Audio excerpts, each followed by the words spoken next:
Today, we're going one-on-one with Dr. Renee Fowler Hornbuckle as she gives an in-depth, step-by-step, retrospective look on recalibrating your life from the inside out. Come along on this journey as Dr. Renee speaks. Today on Dr. Renee Speaks, I never thought in my wildest dreams that I would deal with the fear of rejection, but when life happened, I found myself fearful of further rejection because of what I experienced. So today we're going to talk about and deal with the fear of rejection and how to overcome that. Now, we got to be honest, because if we would admit it, most of us at some point in our life have dealt with the fear of rejection. It has hit all of us at one time or another. It can be caused from many different things. For me, it was because of what I experienced in life, and when you go through things, when you're at the top, people are with you, and when you fall, people walk away from you. So I feared entering into relationships with people because I feared I would be hurt, I would be rejected because of what I had experienced, because of now the scarlet letter that I wore. And so it can happen for many different reasons. Maybe yours is from fear of being alone or living alone, or maybe you have too much dependence on other people's perspective of you. Maybe you have lack of confidence, or maybe you just don't feel like you can control your own life. There are many reasons why we have fear of rejection. But let's look at what that is. Fear of rejection is this. It is a state of mind that makes a person feel inadequate, helpless, and worthless. I'm going to say that again because I think it's important that you get it. It's a state of mind. It doesn't mean that it's a reality, but it's a state of mind. We, in our mind, think to ourselves that we're inadequate, that we're worthless, and that we are absolutely helpless, okay? So it's a state of mind. And if you have that state of mind, it will inhibit you from doing or saying things because of the fear that people might not accept them or disapprove of your actions and your words. So when life happened to me, I got into that state of mind where I felt like I wasn't adequate.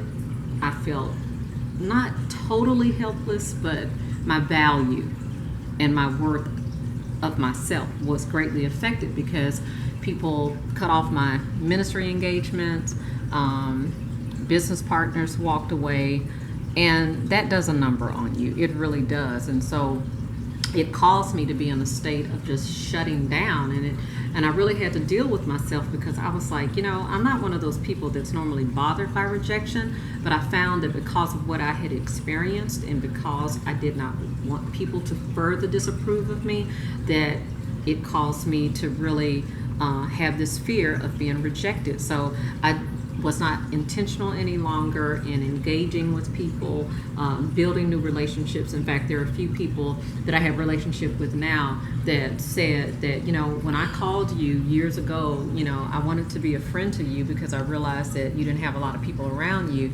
And but I wasn't ready at that point to even accept their friendship because I was so fearful of connecting with other people. And I just figured in my mind, remember, it's a state of mind, that other people would treat me the same way. And so I developed this fear of rejection. So when a person is concerned about what others think of them, they really can make their own life miserable by the choices that they make.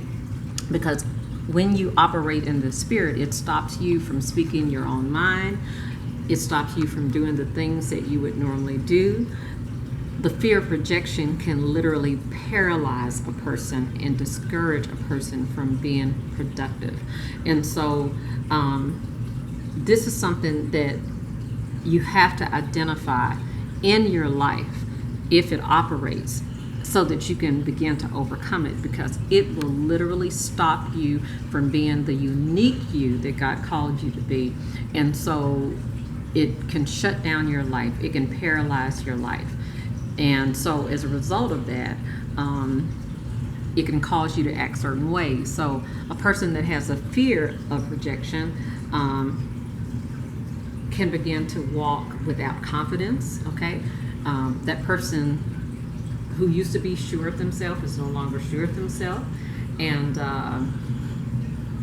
ultimately, when you're not being you, it gets you to a place that God never intended for you to be. And so you start being unhappy. You can become bitter. But the thing of it is that it strips you of your confidence.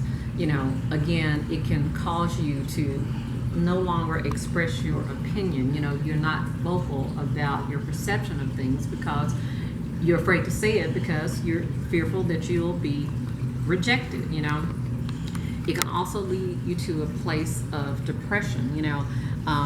In my life years ago, I dealt with depression, and that depression came on me because, number one, I was in a relationship that stripped me of my identity, and then everything about me I questioned because of the stripping away of my identity. And so I understand depression because I've walked through it. I've had to sit down with a counselor. I've had to even take the medication, and for a limited period of time. I've told my counselor, I don't expect this to be long term, so we got to come up with another strategy. And so I had to make some lifestyle changes in order to get out of that place of depression. I had to eat better, I had to sleep better, I had to exercise. It's really a lifestyle change, but when a person has a fear of rejection, they usually can become quite depressed because they feel like they've lost all control of their life. They don't feel like they have the ability to really be themselves or to express themselves in ways. And so because they stuff everything and they just kind of go through life, kind of like a robot or a zombie, their life is diminished and depression can occur. So this is a very serious issue. So if you deal with rejection, you've got to begin to assess where you really are. I talked about myself being stripped of my identity, and I at that time I just really was confused about who I really was, and I was going through an identity crisis, and I just wasn't a very pleasant person to be around. I was depressed. I lacked self-esteem and self-worth, and as a result of that, I was just spiraling out of control. So if you're a person who fears rejection,